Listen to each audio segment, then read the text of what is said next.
I have to say, after about 4 months, reverse culture shock has hit me like a ton of bricks. Let me explain with this first thing, racism. Racism is alive and well. And let's just say racism, the lingering effects of racism, and the fact that people are straight up racist in the United States was not something that was new to me, and it was not something that I was going to be surprised about when I moved back home. The issue with reverse culture shock is that, yes, I'm upset about racism. I'm upset that things like insurrections happen, but I really love my country. I really love the privileges that I have as an American, and so I wouldn't trade it for anything in the world. It's like this yo-yo effect that I'm having, and the idea that I've moved back to a place that I could love and sometimes also really dislike, it really can mess you up mentally. So can we talk about why everything is so expensive here? Our rent is expensive, the food here is expensive. It's not like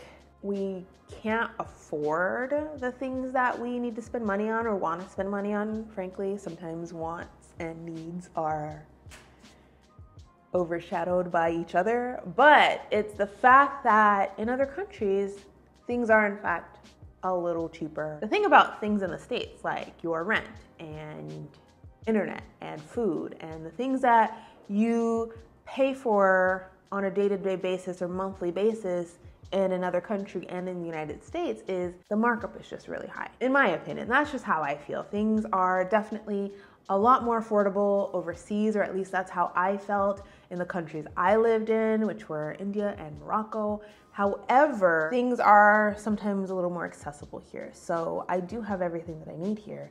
Whereas in other countries, maybe I would struggle with finding the perfect version of sugar for a specific ingredient that I wanted to make. Whereas here, we've got like 10 different types of sugars, and they're even vegan. So, you know, it's hard to rationalize the way that I'm feeling sometimes because of that give and take. Something that I realized for me and where I am at in this stage of my life is that home is not home anymore. It has essentially changed, and I mean that physically and mentally. So I'm from Colorado, born and raised, and moved to Morocco. It was the first country I ever traveled to and moved to. So that was already a big shock. I literally picked up my life and moved to another country. Then I lived abroad for such a long time, and now being back, I actually moved back to a new city. I mean, semi-new. Washington, D.C. is not foreign to me. I've been here for, you know, a couple months here and there, but that's besides the point. Home for me has always meant family, fun, food, laughter, memories, all of those things. And through the years, with home being in different countries, I really had to adapt my meaning of home. And now home is wherever I'm at and wherever my husband is at. And it's nice, but with this now fourth transition of life, I'm having to restructure what home looks like in my mind again. And of course, it's going to stay consistent with it being me and my husband, but as we transition and move throughout life and try to figure out what our next steps are, home is going to continue to look different. And I mean, physically, I mean, we live in a 1-bedroom apartment. You're gonna be in my video. This one? It's not pointing your way, but you're here. Whereas in Morocco and in India, we lived in, I think, 3-bedroom apartments. Very privileged, I know. Boil it down to specific things. Something that I had to realize is I have changed too. I definitely have changed the things that I believe in. Of course, my core values are very much the same, but I believe in a lot of things that other people maybe don't agree with. And I think that comes from having a new mindset of living abroad. And it's hard to not connect with people on the same levels anymore. It has been hard to meet people here in Washington, D.C. I have not been really going out and doing very many things. Obviously, there have been no travel vlogs But with that being said, you know, I'm looking for some different things in the connections that I'm looking to make. Ooh. I think we're on number 5. And number 5 is, I had to look down at my notes because I forgot. Feeling like life isn't as interesting anymore because I'm not in another country. I'm being honest, I am being real, and I am being vulnerable because this is exactly how I've been feeling lately with my content, with the things that I share online with you all, and with myself. And it wasn't until I had a subscriber friend on Instagram tell me this: share what you want, but remember that even though you aren't in India anymore, your life in the US is equally interesting to us that don't live there. I don't know, I think in my mind, I have made myself believe that you all don't find my life and my content and my things as interesting anymore because I don't live abroad. And even though that might be true, it might be true.